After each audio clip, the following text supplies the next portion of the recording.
28-year wife. Found out my wife of 28 years has been texting a 25-year-old boy that goes to our church. He also went to school with our 24-year-old son and lives 2 blocks away. She lied and told me she never sent or received any pictures, but I found evidence on our phone bill. She then said she only sent her dirty pictures and he sent pictures of his tattoos. I don't think I can go on with our marriage, but I don't want to hurt our children. There is no way to keep them from finding out. We live in a very small town, 25-0. She works in a professional office. I am surprised it hasn't gotten around yet. He works out of town and just comes in once a month or so. I have heard someone knock on our bedroom outside wall in the early morning hours, but I never saw her get out of bed. I am a very light sleeper and would have seen her. I now sleep with a pistol near the bed and pack it with me when not working. I have told her, without a doubt, if I ever catch him near our home or near her, someone will regret it. I will X him like any other rabid dog. I live in a right-to-carry state and we also have the castle law. I have no doubt that I can and will defend my home and marriage. She also has no doubt that I will. I have talked to a local police officer and he knows all information except for the guy's name.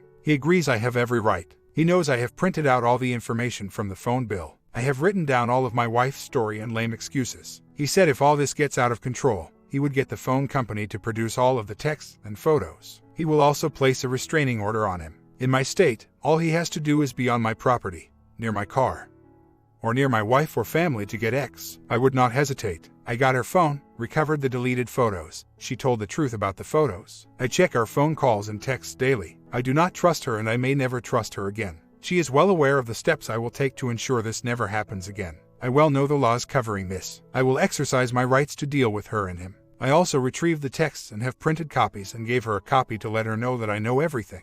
I can and will use this in court if needed. The guy's dad is a deacon of the church and a close friend of mine. I am not trying to destroy everyone. He has been away from home for 6 or 7 years working in the oil field. His upbringing has faded considerably. I made it plain to my wife that it will not be tolerated. Last chance. I said I would X the guy and I mean it. He comes around my home, my family or my wife again, he is responsible for the outcome. As of this moment in time, we are trying to work through this. I have put 28 years into this and I will not make any rush decisions. Just to be clear, I do not intend to X the guy away and not looking for an excuse. He has already given me a reason. If he gets stupid enough to push me, it is his decision. I will not be responsible for his decision. He has been warned and promised. We are trying to work through this and if that upsets you then you are on the wrong channel. I came on here to get support and try not to screw this up.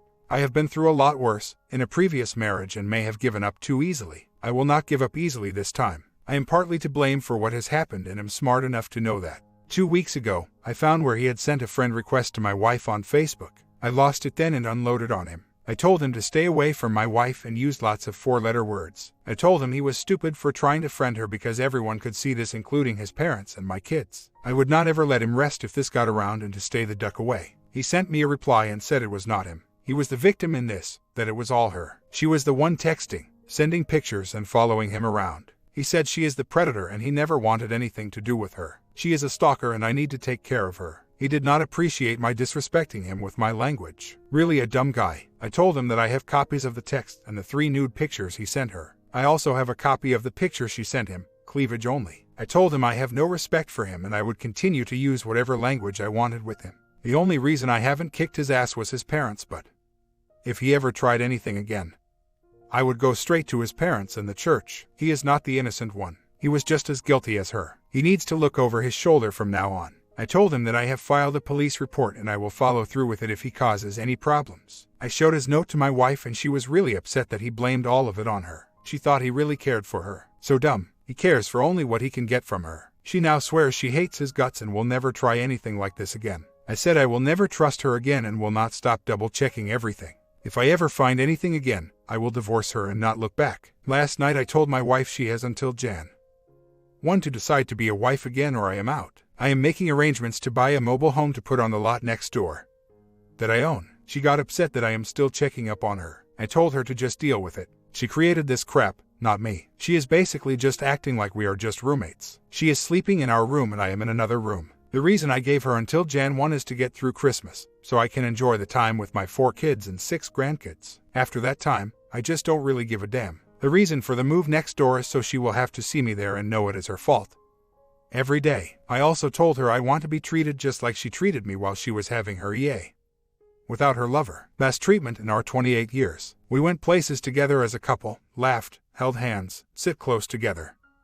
She acted like she really cared and wanted to make me happy. People even commented on how much in love we seemed to be after all the years. They were actually jealous. Wish I could figure this part out. When I got home from work today, she had listed all of the financial things and decided she doesn't want to work things out. I will be moving out soon and getting on with my life. She says there is no one else and just wants her freedom. I really believe her. I also believe we have a president that really cares about America. Right. Update. I am still here. We worked things out for a while and it was fantastic. We took a long weekend, went to another town and played around a lot. Everything was wonderful until our youngest daughter asked her if she was really serious about us getting things right and was she really going to be a wife. She told her no, I am just trying to get him to stay long enough to get things worked out financially. Then I will file for divorce. I want my freedom to enjoy my life. Daughter made her tell me the truth. I agreed to stay until we got money problems worked out and some major repairs done on the house. Then we will sell the house and she can go to hell. 6 months later, I am still living in the back of the house and she in the front. Today is our 30th anniversary. She chose to spend the weekend at the lake with our daughter and was supposed to be back this afternoon. At 8 p.m. she had daughter send me a text to say she would be spending another night at the lake. She will see me at noon tomorrow because we are supposed to have lunch with friends from church. She expects me to be there. I am going to another town 150 miles away to visit my brother in the hospital. I will send her a text sometime tomorrow. Maybe. I posted a very nice note on her Facebook page. It said, "Happy 30th anniversary, darling. I really do not deserve the love and respect you have shown me in the last year. Hope your day was as wonderful as you have made mine." My daughter and her best friend of 25 years is married. She has a friend from the same church that she is seeing. She lets him come over at all hours of the night to visit. She sits outside with him at 3 in the morning and just talks while she is in her nightgown only. Her husband doesn't give a damn. My daughter has all but disowned this woman because she says it is against everything in the Bible. Yet, she continues to support her mother. Really do not understand this logic, but she doesn't want to take sides with us. Anyways, I'm done with her. He can have her. Story 2. The Secret. My wife moved out 5 weeks ago. For the longest time I had assumed she was laying low on FB in order to get studying done and take care of business. The other night a friend of hers posted photos of a group of girls all painted up and headed out for a big 4th of July night. My wife was tagged in a bunch of the photos, lots of pictures of random guys having fun with her. But it didn't appear on her wall, and then I realized that I had been banished from her feed. Yesterday, she changed her profile pic, removed her relationship status and added a quote about passion. I'm still very heartbroken about the loss of my wife. I've affirmed that I'd like to work it out and have met with a firm no and lingering confused silences. I know that she'd been watching my wall and commenting on the changes in me to our mutual friends. I'm not sure what the right thing to do here is. I use FB to network, so walking away is problematic. Do I reciprocate and block my wife? Do I unfriend her, block her friends, continue to be naked with information to all in order to not be inflammatory in this difficult time?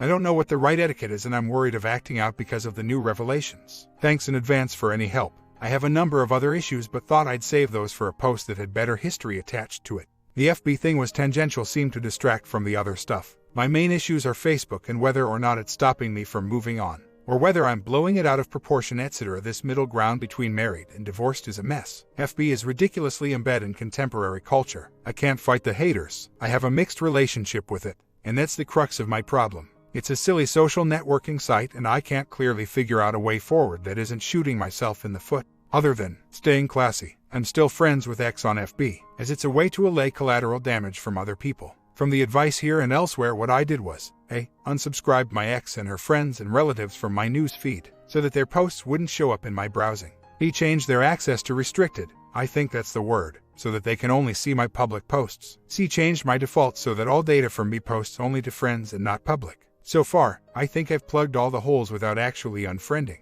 I will unfriend when she's served the divorce paperwork and I've signed. Another tip a friend gave me was to only access FB through your phone. It has smaller real estate and you don't end up scrolling through as much. It's easier to get on or off the phone and make a post or check to see if there are messages than it is to do with the website. How does the legal thing work for divorce? The process and procedure. Your first consultation, is that a fee or gratis? Will they give you an idea if your case is winnable, or is it their job to get you on the line and bleed you dry? What is the price range for a fairly quick divorce in a major metropolitan city on the East Coast? No assets, children. What do you know about men and alimony? My wife will make somewhere between 5 to 8 times what I make this year and possibly 10 times next year per the contract she signed a few months ago. How do you go about asking that your spouse pay for your legal fees? Is that negotiable with the lawyers on the front end? Did you interview lawyers or go with a recommendation? We've been separated for 3 months. She has zero interest in reconciliation and wants to file the paperwork on her own before she starts her new job in a few months.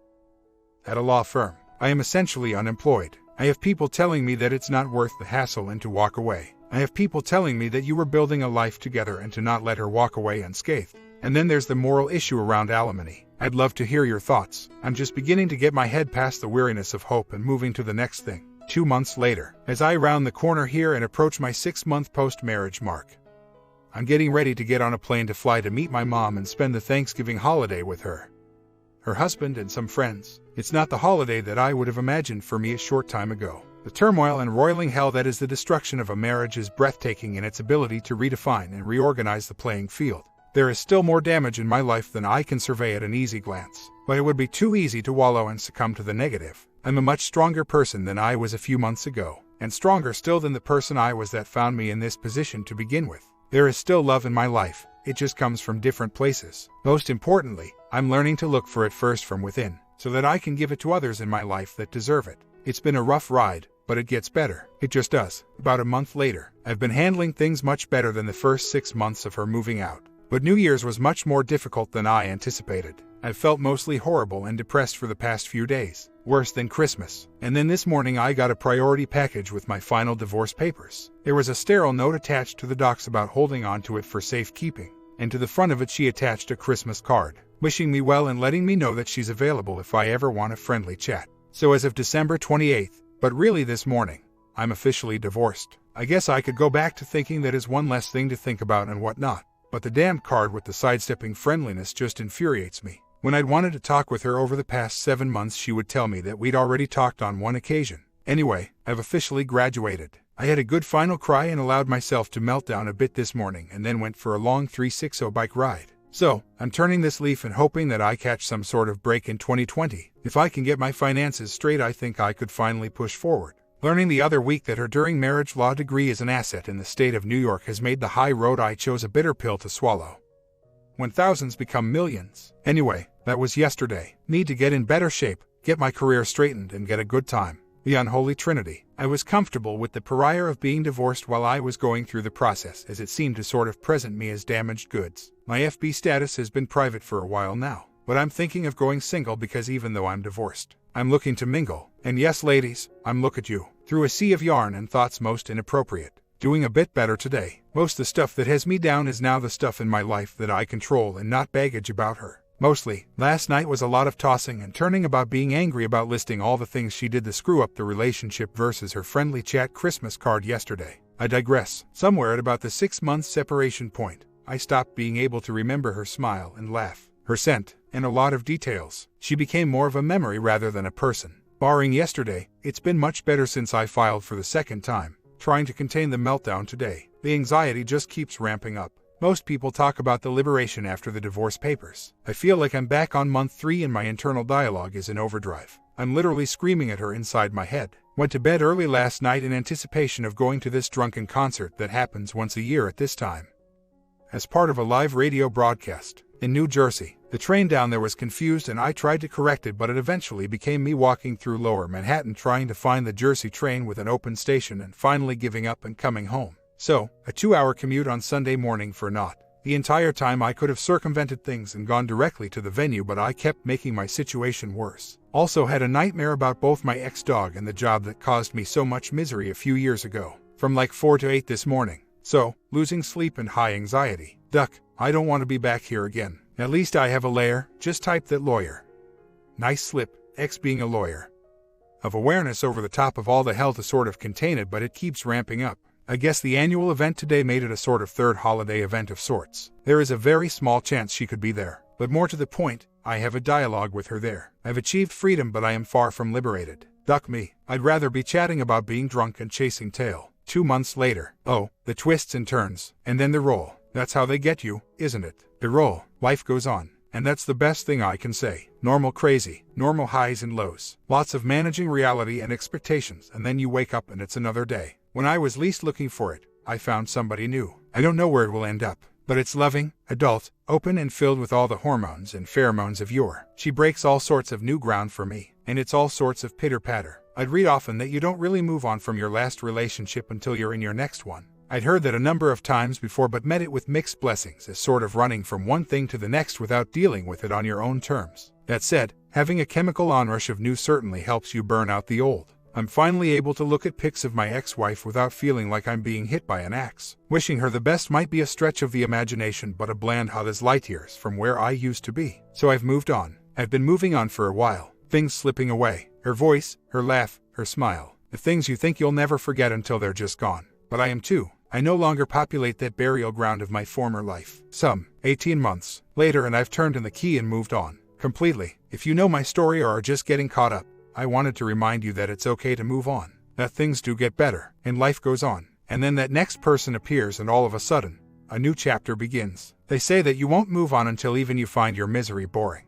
Story 3. I want to get up and quit feeling sorry for myself and get the hell out of this house. I feel like I can't get up. I know this just feeds my STBX need to get out faster. He hates that I can just sit around. He doesn't get the difference for me now. Why do I care what he thinks? I tried again to get him to change his mind again this morning. Of course, he didn't. He just says that he has nothing left to give. He acknowledges that he can't let go of the past and how it made him feel, even though I am completely different now and willing to do anything to try. He doesn't see that his affairs are partly to blame for my behavior. Well, I guess he does, but he still says it all lead to him not being in love with me anymore. I keep telling him it's a choice to let go and not let the past dictate the future, but he says he just can't. Will he ever? If I can let go of 7 years worth of infidelity and move forward loving him, why can't he do it for me? I hurt his self-esteem, but he hurt mine. Is there a chance he will wake up, or am I wasting my time? Why is he finally talking about the pain he was in and how hard it was and moving out at the same time? He isn't giving us a chance to heal. Well, we told our son about the divorce on Monday night and he took it well. He didn't cry, but he was sad. He said he wasn't surprised because he had seen me crying and he heard us fighting. He also said he saw on my favorites some saved sites about divorce. He then asked to go outside and play basketball. I said okay, but I was a bit surprised. He ended up sleeping over at the neighbors. I wanted to say no, but I didn't know what was going on in his 12-year-old mind. Maybe he needed the distraction. Anyway, the next day he hung out with STBX and asked his dad some questions about custody, and STBX reassured him and they planned his new room in Dad's house. I was a little upset by all of this, but I know I shouldn't be. So last night we decided to take him to a movie and dinner to spend some family time before STBX moves. After movie at dinner, it all came over my son. He started to cry, then was all over me hugging and saying he loved me and his dad. It was difficult on all three of us. Well, we both had 2 margaritas with dinner and went home. While my STBX was out of the room, my son told me he heard his father and I talking about him having cheated on me. I was stunned and didn't know what to say. I told him we would discuss it later with Dad. He also told me he didn't want his dad to go this weekend because it's too soon. Well, after my son went to bed, I told STBX all of this. We were both upset and had wine. Him more than me. Well, one thing led to another and we had a good time.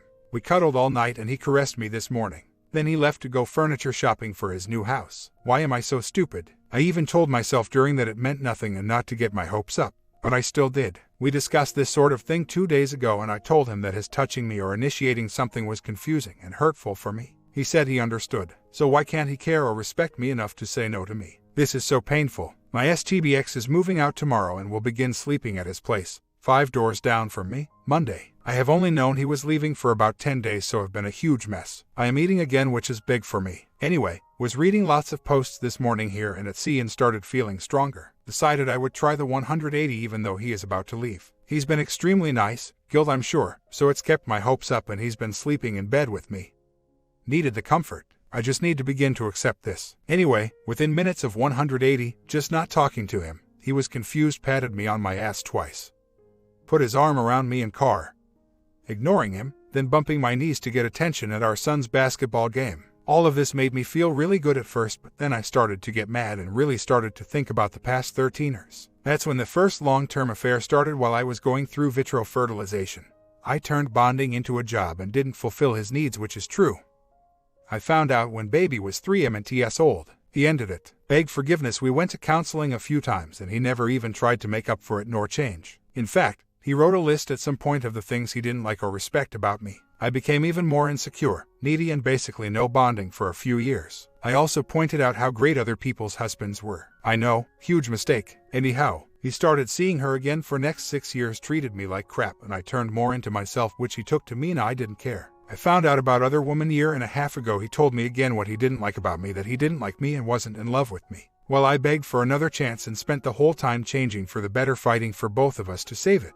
He made effort at times, and a few times it seemed like he was finally getting it, but then he would get into a funk and sink backwards and tell me again, I love you, but I'm not in love with you. That brings us to now. 10 days ago he said he's done trying, it's never going to get better, he's done. I have cried, begged, pleaded, bargained, quit eating and sleeping, and had to break my sweet angel's heart. But today I'm pissed at myself. What the hell was I holding on to? Why I was fighting to keep a man that clearly has never loved nor respected me? Why am I in love with him, even though I am in love with him and will miss him, or the idea of him? Terribly, it makes no sense to want this. He's never going to change, even if he did stay, so I would still be living in this limbo forever. I feel like I've turned a corner. I might be in the bed all day crying tomorrow, but for today I feel better. Sorry, I just retold part of history. He met with a lawyer yesterday for a consult, but nothing will be filed for a while. We own home and business together that have IRS liens against them from the business, so this will be a long to sort, I think, before it could be filed. I haven't been to a lawyer yet, it's too fast. He's moving 5 doors down because we have an empty rental house there and we thought it would be cheapest route, plus it will make it an easier transition on 12-year-old.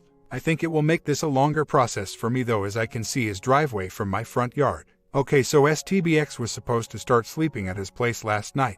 He has moved his furniture and has ordered other furniture for my son to be delivered next week. He has been to an attorney already and was adamant last week that he was done and nothing left to try for. Refused my request to be separated and keep trying. Over the weekend I asked again, was he sure that was it, as he was treating me great and we had some great talks about our past mistakes. He said he would really give it some thought. Well, last night we talked more and he admitted he is confused about his feelings but still wants to move. I said okay, but what about you move and we date and keep working on it? He seemed very into that. So, we were together last night and afterwards he held me all night. So, this morning I brought it up to clarify. He has whined last night that we were still on same page. He said he was still moving out but he was interested in dating. He did say that he has a hard time trusting when things are good because he thinks that I have changed for him, not for myself, and this isn't the real me because I'm desperate for him not to leave. Mind you, he cheated, I didn't. After this conversation he seemed to pull away, but before we talked, he was treating me great. I feel like I had a little power last night, but somehow I lost it this morning. Please someone help me to understand all this and tell me what to do. I'm very confused now. 2 weeks later. Well, within 10 days of this and him making moving plans, he started to come out of fog, said he was still going but confused. The week he was moving he agreed to put divorce on hold, be separated but date, continue. I see. He seems aware he's having MLC and is aware that it might not be me he's unhappy with but him. Since he left, he has been at my house every day. We speak on the phone every day. He says it's also because he wants to see our son, but he hangs out with son for 5 minutes then comes in room with me. He was over last night for a family night but sent son to bed after movie so we could be alone. At the same time, he is painting room for son at his place and having people put in and buying furniture. I know the jerk still loves me and I have never had doubts about that. I know he is ducked up about many other issues that has not dealt with. What should I make of this? He doesn't want to come home and I don't want him back until he deals with his stuff. But what should I be doing? I want him here, but am I doing things the wrong way? Please respond. Months later. I have in last 2 years worked on myself a lot. All of the things that I did wrong in the past I no longer do. He thinks the changes aren't going to stick because I changed out of fear of losing him, and he can't understand why I am able to be diff now and not all those other years when he was so unhappy. Add the fact that he has O and is in fog and he is never going to believe I am different. Anyway, for the past 2 weeks he has said he is still confused about this. We have started D proceedings but he is dragging it out. He has stated he is worried that he could be doing the wrong thing by leaving us, but he has not given OW up. He has been trying to spend time with me and as a family with our son. When we talk about the situation, he listens, but he keeps going back to my past mistakes and his. Says he has a huge problem reconciling the old me with the new me. I feel the same way about him, I just don't say it. I keep telling him that he will never be able to let go or give our family a real chance as long as she is in picture. I am well aware that the standard advice is 180 and some days I can do it and some days I chose not to. While he is fence sitting, would it be helpful at all to give him books to read, like not just friends or others? Is it possible that allowing him to spend time with me and time together with our son could help him to do the right thing? I haven't slept with him and I have told him that I will never again unless he leaves her. But I almost did twice, then make him go. I know, wrong and being a tease, not on purpose. What are your opinions? I have not ignored advice I have been given here, but I will admit, since I just found out 3 weeks ago, I haven't given up hope that he will do the right thing. I did at first, but his confusion, even if it is cake eating, has given me hope. I will begin a modified 180 again, but I would like to hear your thoughts even if they are negative. My comment: what do you guys think of the 3 stories special? I'm preparing a long series, that's why I didn't upload more yesterday. Thanks for all your support.